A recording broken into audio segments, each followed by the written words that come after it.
Now I'd request Shipa Hafiza that we would like to know from you that you have extensive work with Rohingya women and children who are the worst sufferer of this crisis. So can you please tell us that besides providing them humanitarian assistance, are the NGOs doing enough to convince them that they actually need to go back to Myanmar? Thank you very much, respected dignitaries, guest. Return of Rohingya population requires a peaceful, dignified home country based on justice. And also there has to be some evidences of upholding human rights. This is the current portfolio, current or even previous portfolio of Myanmar. Myanmar to change for a better world, it is really needed all the efforts of UN and global major powers to change their politics and taking back their own citizens, though they don't recognize them as citizens. NGO has neither the jurisdictions or mandates or even the resources to make a dent into it. Yes, NGOs are working with humanitarian, efforts, as you have mentioned. Taking them back is the responsibility of the country. And obviously, this has to be dealt with the UN Security Council and all other regional and global country of powers. I rather request or encourage you to ask the questions to the UN and the major powerful countries, how they have responded to this genocide and what leadership they have provided and what are the actions they have taken or taking to change the scenario.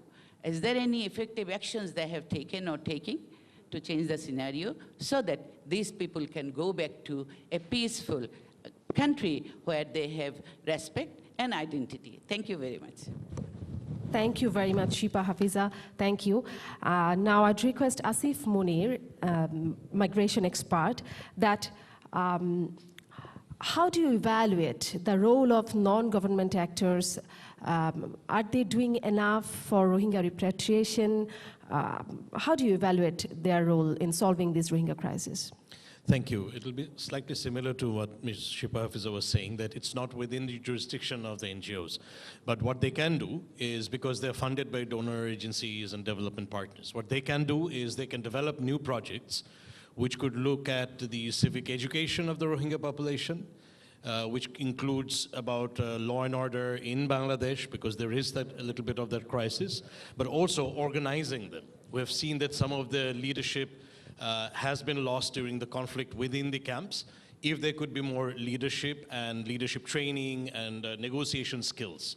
Because right now we don't see any Rohingya representation to speak about it, not at the national level or the international level. But I take the point of what Dr. Imtiaz was saying. There is a Rohingya diaspora which is active, and that's where NGOs and civil society in a wider scale can play a role. And within the current context in the global arena, because of the military government in Myanmar, perhaps the civil society within Myanmar can be approached, or even the national unity government or in exile through the civil society networks. Not as such as NGOs, but more as civil societies. They can play a role. But in the end, I would also echo what apart from the humanitarian assistance, what is required is the international diplomacy to resolve the crisis, because it's not only the responsibility of Bangladesh or the diplomacy of Bangladesh to resolve this. Thank you very much. Thank you very much, Asif Munir. Now I'd request security analyst, Commodore Richard Mohammad Abdul Razak. I'd like to know from you that some international actors often cite that the security situation of Myanmar is the main obstacle to a successful repatriation. Do you think that is the fact? Thank you very much. But I think that's a diplomatic excuse to avoid international responsibility on the repatriation of Rohingyas. If we look at Rakhine situation, both the political and the security situation, we find the last couple of years things were quite stable there.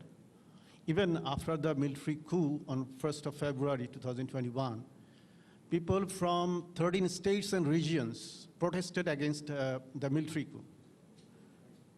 But people in the Rakhine state did not take to the street. They did not demonstrate. Military did not fire a single bullet. There has been no killing, no injury in Rakhine. So from this perspective, Rakhine is quite stable. But there has been a quadrilateral alignment between Myanmar military, Arakan army, Rakhine Buddhist community, and the Rakhine political parties to create a condition in Rakhine to drive out Rohingyas in 2017. And the same alignment is still there, and that alignment is keeping the environment peaceful. But Myanmar military will have the final say in the repatriation of Rohingya refugees. And the military will not accept Rohingyas until the international actors, especially upon whose blessings the regime survived or historically has been surviving since 1962, will act, until they pressurize the regime, they will not accept the refugees. But unfortunately, the regional geopolitics or the international geopolitics that shrouds the process of Rohingya refugee repatriation. And more unfortunately, the humanity or the human right remain elusive to the international actors when it comes to Rohingyas. Thank you. Thank you very much, Commodore Muhammad Abdul Razzaq. Now I'd like to request Major Retired Imdadul Haq, Security Analyst, former Consul and Head of Mission, Myanmar. That, Mr. Imdadul Haq, you had been the Head of Mission of Bangladesh Consul at Sittwe. Can you give us an idea about the social environment of Rakhine State during your time of stay, and can you compare that with the current scenario? Thank you very much. Honorable Foreign Minister, distinguished guests, and diplomats and other panelists. First of all, I want to convey my thanks to the two keynote speakers. But my question is supposed to be, I would be very happy, that's what I have not seen in specifically more in Rakhine for 4 years in my stay. I saw that people were crying. The humanity was bleeding. I rang many times the alarm bell to the international community. What is going on in Myanmar? Like this gathering today's,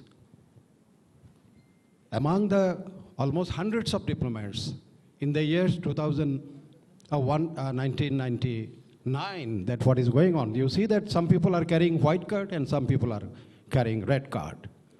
So deeply, you see that divided society they are creating. Stop it. I asked to the UNHCR, I asked to the UN, that is UN Human Rights Commission in the international forum. I saw that the people, one group of students were not allowed to be take admission. I saw that a group, as government circular is already given the instruction that Rohingyas lease, that is land, gradually they will be uprooted. No renewal will be taken place. If any case is that is taken to the court, the justice must be given in favor of the Rakhine. Whatever it is, even somebody killer will not be the punishment as a killer, but he is innocent. This was the instruction. If a case between the two Muslims, so the poor Muslim, the verdict will be given to the rich Muslim to create hatred to the rich Muslim by the poor Muslims. So what was not happening in Rakhine? International community knowing that a boy of Muslim boy, the Rohingya boy married a Rakhine girl, the boy is liable for 15 years jail. And the girl is innocent. And the boy's parents is given 10 years imprisonment. If that is Rohingya ladies gave birth, a baby, the first day, the parents or the family is to report to the nearest law and order situation camp with 5-gallon petrol that I'm blessed with a baby. If every one day, the penalty, 1 gallon is the penalty. This all our international communities knows. The Rohingyas were bleeding, they were killed, not today even, in the year 2000, you see that, that is last 17. It's much before it is started. People knows it. But what he says, the Professor Imtiaz says, that geostrategy and geopolitics was the first priority to the international community, not the Rohingyas. The thousands of people, millions of people if got killed, international community will not do anything. Myanmar military knows it very well. They are now laughing. I know, very recently I have visited Myanmar. They laughed with me in Naypyidaw. They said, no, China is competing, India is competing to please make us happy.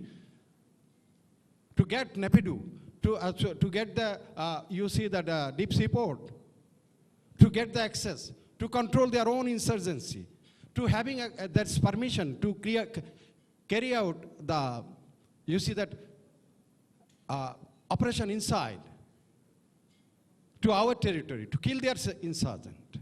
So they knows it. And 1, 2, 3, 4, 5 people, 9 General Wen was given sanction. The same week, they visited India, including the senior general. So they knows it, what is going on. Bangladesh is having no reason actually. We are suffering, we are bleeding. We are talking, I today checked when I was coming here. Over 400 times I talked to the television. 400 times I talked to the television, only Rohingya issues. What happened? Nothing. Robert Fonia, the very prominent BBC, you see the correspondent, he said that Rohingyas are so helpless people. They are undesired, unwanted in their own homeland, and they are undesired where they have taken shelter. This is the Rohingyas' position now. It is going on. We are talking. Nothing will happen. It is Rohingyas is to now. They are to convince you, take your own course, own path. There's no other way. Although by that, very smartly, the DDSI, that is Myanmar intelligence, they have created their own wings to walk inside Rohingya camps. I think we are heading for that disaster also. So thank you very much. I have seen many things. The students were crying. Last, JICA was working there, my time. So 5 boys, according to their provision, if their merit list in the 100, out of 100, they are open for the admission anywhere. So a boy from Mongdo, he was in the 10th. So nowhere, because they're not permitted to fly anywhere, to go, no permission from his own domain to go any other place. One place to another place, they cannot go. So what happened? I came to know, as I was a lonely diplomat in Sittwe. So through one of the, I use a translator, I call them. So I request JICA, you see that if you favor them, JICA's director, these 5 boys can get automobile use training in your institution. He very happily admitted them. After 1 week, he came to me. Your Excellency, I'm sorry that I'm given ultimatum. Either I am to expel them or I am to close my workshop, that's my institution. So what will you do? He said, what can I do? If I am to close, I am to get permission from Tokyo. So I said, I got your mind. Okay, you expel them. So all the 5 boys were expelled from the schools. This was the pleading was going on. But nobody has, JICA knows it. Japan knows it. What did Japan did for them? So other international community, they know that very recently that UN report has come out, how the UN have failed with the Rohingyas. Thank you very much. Thank you very much, Mr. Imdadul Haq, for sharing your experience with us. Now, Mr. Brigadier General retired Dr. Shakawat Hussain. Dr. Shakawat Hussain, we know that post-February 2021, the military coup has changed the entire political dynamics of Myanmar. And recently, even BBC's investigation found a series of mass killing by Myanmar military. Do you think it has created opportunities for international communities to enforce accountability? And could it help to materialize the Rohingya repatriation? Thank you very much. You have given ultimatum of 2 minutes, so I would like to cut with the salutation, except that thank you two of the speakers and Honorable Foreign Minister. Just one note to Dr. Dr. Imtiaz. There was a Mayu autonomous body with 3 districts, Mangdu and all this, till 1962. And in my writing, I've always been pressing that that is the solution for the time being if Rohingyas has to live in particular place. I will not go in the past. I have talked much on the past. I've talked, many I wrote even a book. Now the asked about the opportunity. I will just give very anecdotal situation today as it is inside Myanmar. NUG is gaining bit ground, though they have not been yet recognized or a sort of promised of help from the outside, except that on 25th October 2021, Jack Sullivan had a meeting with NUG, and this is very, very significant. And Jack Sullivan promised all kind of help to NUG, provided NUG follows the liberal democratic process and as well as the human right. And that includes the repatriation of not only Rohingyas, but many others. And I quote what he said and who met. It was the NUG representative Dawa Langila and Zhu Mar Ong.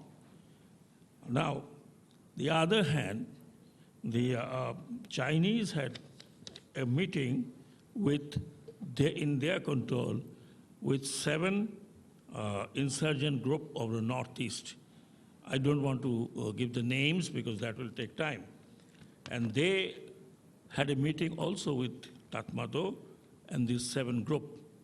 That what I am trying to say, there is a definite international movement within Myanmar, though we may call it a complicated geopolitics. Now, coming to Rohingya repatriation, well, I have not concluded yet, but I conclude as it is. Rohingya repatriation depends on 3 forces. One is the Arakan army in Rakhine, who are very much gaining strength. And somebody said, I think Commodore Aziz, Razak, if I'm not wrong, that Rakhine is very quiet because it is in control of Arakan army, who are currently in collusion with the Tatmadaw, but they're not going to be as such. They are interested in compact Rakhine state. And I was given understanding while talking to some people this morning that Arakan army is softening up as far as Rohingya is concerned. They want Rohingya repatriation, and they want to protect Rohingyas as Arakanese, because Arakan, ultimately their aim is either they become a sovereign country, which they may not, but they will be autonomous body. These are definitely kind of opportunity which is there. But my question is Bangladesh ready to take this opportunity? And this is not going to be straightaway G2G discussion. It has to be track 2 discussion to start with, if we have to take this opportunity. And lastly, I would say, we have seen for last 4 years, it's not, no international community is going to come and resolve it, because Myanmar is hub of the future geopolitics between the BRI and as well as IPS, which is fact, and whether somebody realizes it or not. Therefore, Bangladesh has to take all kind of opportunity. Otherwise, I've earlier said 5 to 10 years, otherwise we are stuck with Rohingya. And I would request that we should look into all avenues, either officially, unofficially, to exploit. Thank you very much. Thank you very much, Dr. Shakhawat. Now, I'd like to request Barrister Ashraful Hadi, Advocate, Supreme Court of Bangladesh. Barrister Ashraful, atrocities committed by Myanmar security forces against Rohingya people are well documented.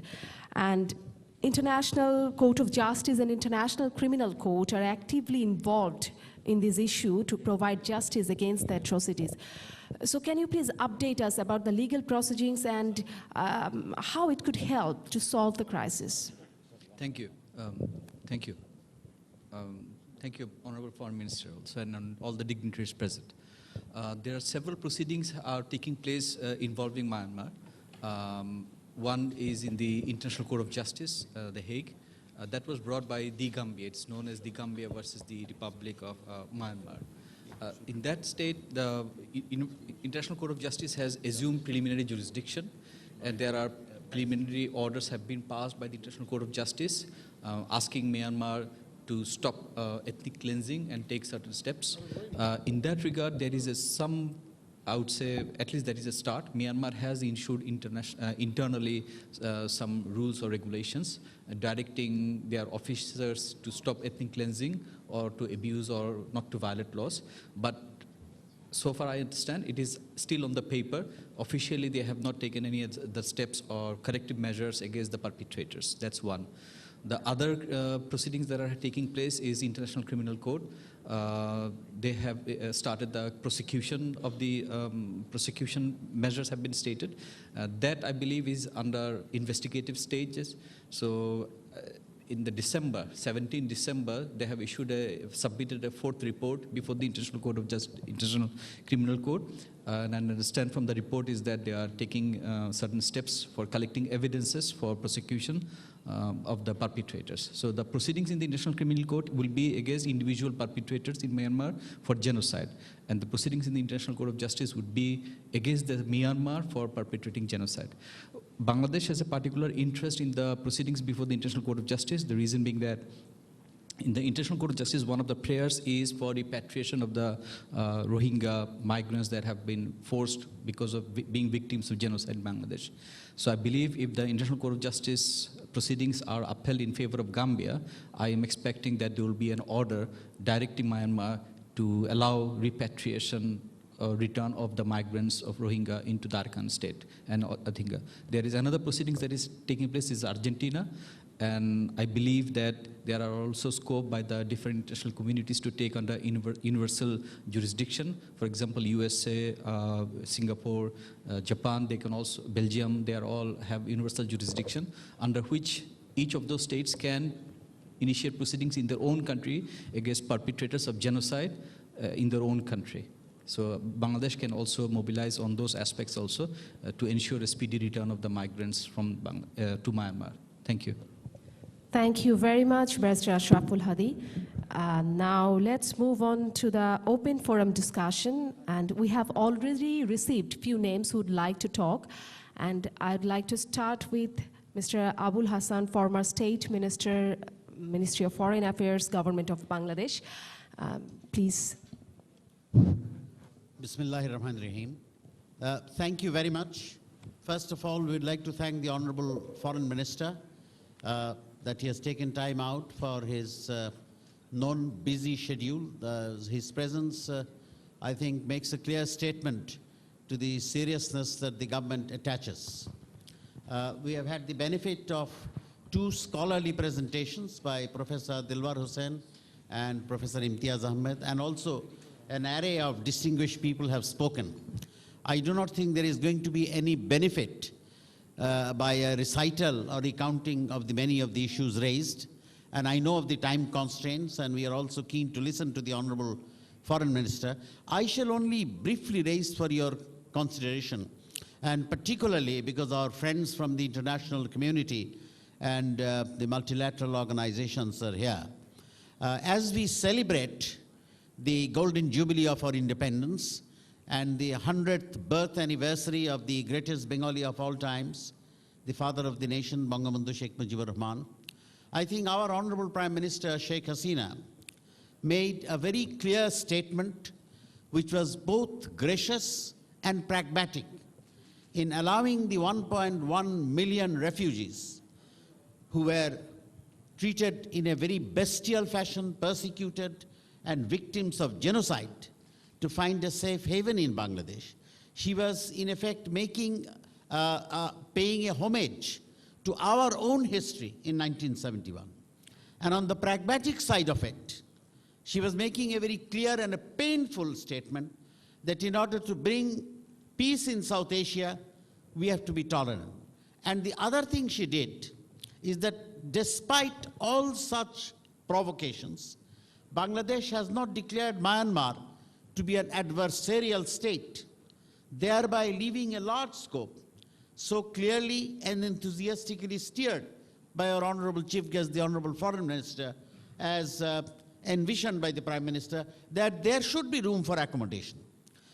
Earlier today, I was speaking to the Honorable Representative of the UNDP here, that perhaps BIMSTEC, which was thought of and conceived as a body which would address economic issues and tourism, commercial issues, and not get into the vexed question, I think there is a possibility that it can be revived, and here we would expect our immediate neighbor, from whom we received magnificent support in 1971 during our liberation war, India, to play a very proactive role. As indeed we would expect that our other very great friend and development partner, China, who have a significant impact on the politics of Myanmar, can also be seen to be playing a more instrumental role. So I think what needs to be emphasized and re-emphasized, and that is the purpose of this seminar here, that it is not just merely a problem of Bangladesh. This is the biggest refugee problem, and in making a unique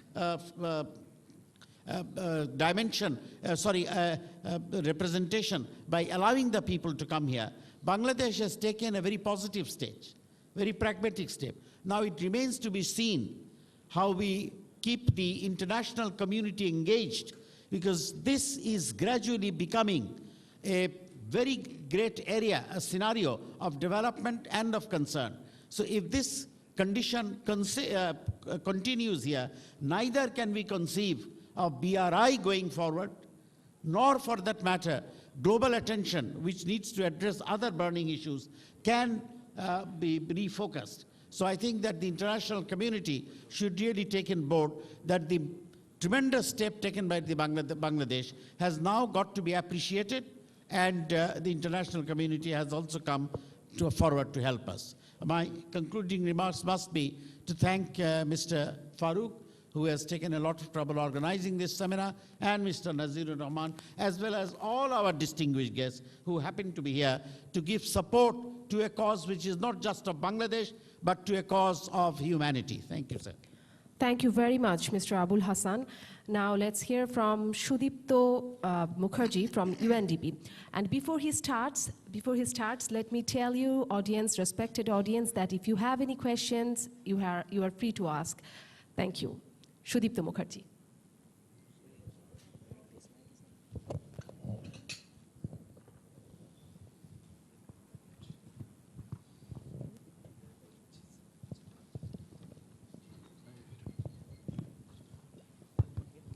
Thank you very much, Honorable Minister and distinguished keynote speakers and all gathered here.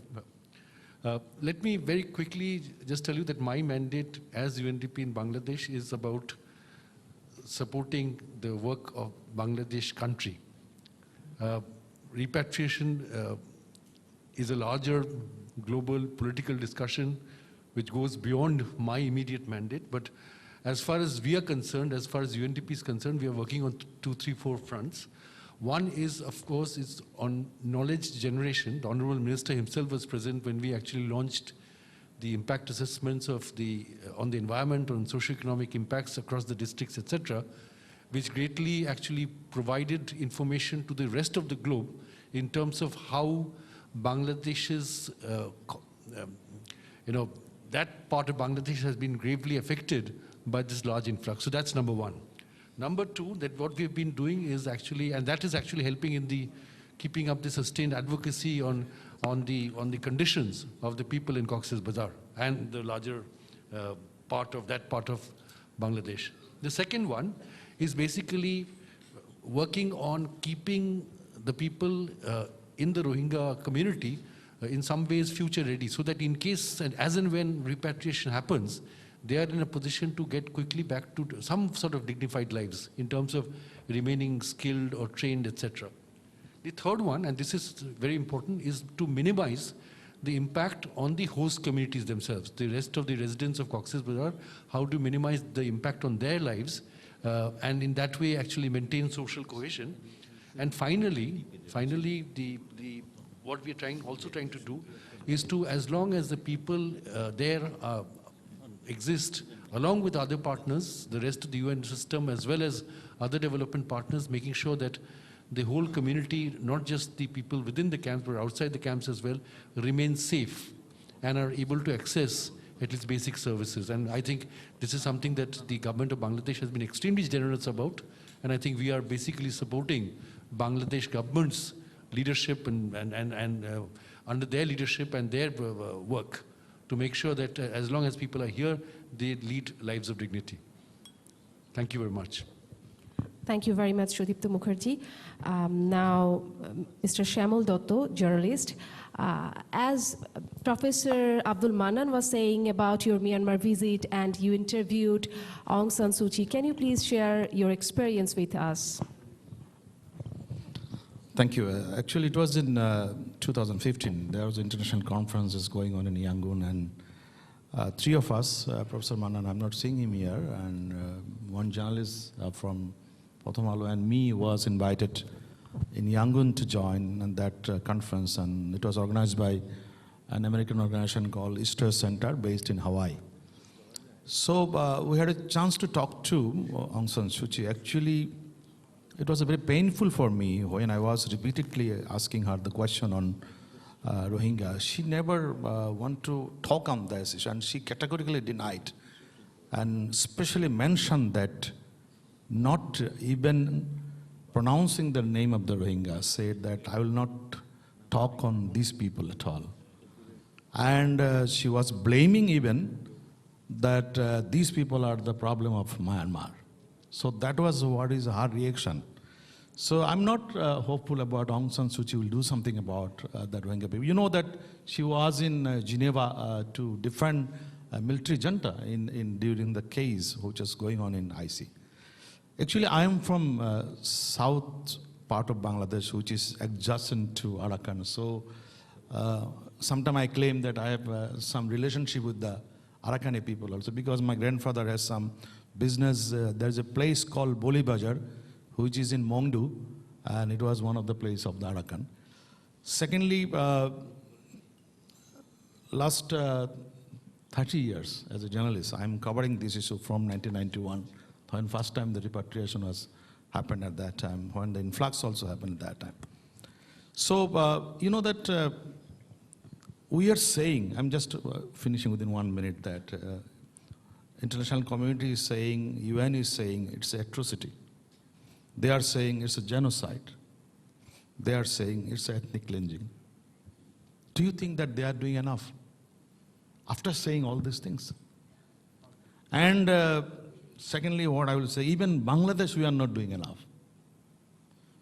You just remember what Indira Gandhi did in 1971 when 10 million people as a refugee in India. She created a whole international community on behind these things. So we have to think about that. You know that there are talking about a lot of geopolitics. Okay, geopolitics will remain. But is it a Bangladeshi problem? You know that Proshun made a film, and it's actually produced by one of our organizations called Institute of Conflict Law and Development, and we did it. And I also traveling with many places in that Rohingya refugee center. I have seen that there's people want to go. But you know that the international community is more conscious about their well-being in Bangladesh, not repatriation. That was my own feeling that. They are actually more cautious about how they will be better in Bangladesh. And they are creating a lot of condition about the repatriation process. So I don't think that this problem will be solved very shortly. As I said, we became the victim of the geopolitics. And even recent report, BBC report, what you mentioned about that, being a journalist, I'm very shocked to see. But what is the reaction of the international community? Nothing else. So I think we have to do a lot on that. Thank you very much.